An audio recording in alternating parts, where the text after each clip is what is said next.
Today we will be looking at a short story by O. Henry called The Gift of the Magi. It's written in 1905. It's a famous Christmas story.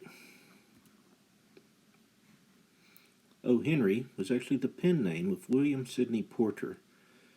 He was born in Greensboro, North Carolina on September 11, 1862. He moved to Texas in 1882, where he met and married Ethel Estes, with whom he had 2 children. He died on June 5, 1910, in New York. He's known as an American short story writer. The Gift of the Magi is among his most famous works. Look at a few vocabulary words before we get started. As this is an older book, there are a few words that we might need some explanation. One he calls a looking glass. This is something we would call a mirror. Looking glasses certainly didn't have the same quality that we have in mirrors now. It was the only thing people had to see themselves, and there was a great variation in the quality. So when he talks about a $8 a week furnished apartment, and talks about the quality of the looking glass in there, it would not be a very high quality mirror at all.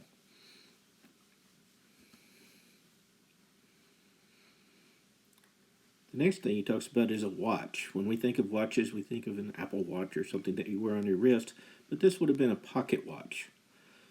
Pocket watches were extremely valuable items. They were often passed down as family heirlooms from father to son onto his son. They were kept in the pocket, is why they're called pocket watches. They often had a door on the front that would close and open with the push of a button in order to see what the time was. And most people would wear these on a chain. They would keep them usually in a vest pocket, a very small pocket that was made just for a pocket watch. And they would keep them on a chain, 1, to keep from dropping them and losing them, and 2, because the chain was decorative. The chain often would attach to either a button or a buttonhole on the vest and then loop down and connect to a loop in the top of the pocket watch. This thing they talk about is a comb. When we think of combs, we think of something with a handle and teeth that you comb your hair with. Well, this is not a comb that you'd actually comb your hair with. These were decorative combs.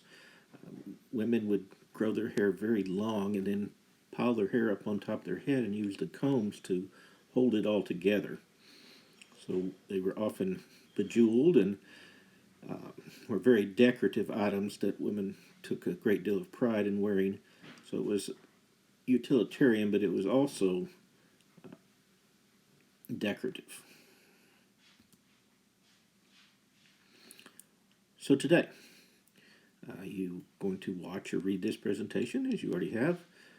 Read the story on PDF file that I've put in there, or you can just follow along as I read it on the video. Then there's a Gift of the Magi quiz that you'll take, and then a Gift of the Magi paraphrase exercise that you can do. After that, complete the exit ticket, and if you'd like, you can find and watch a video of the story. There are a number of versions out there, and I'll try to find a good one or two and post a link to it. That takes care of that.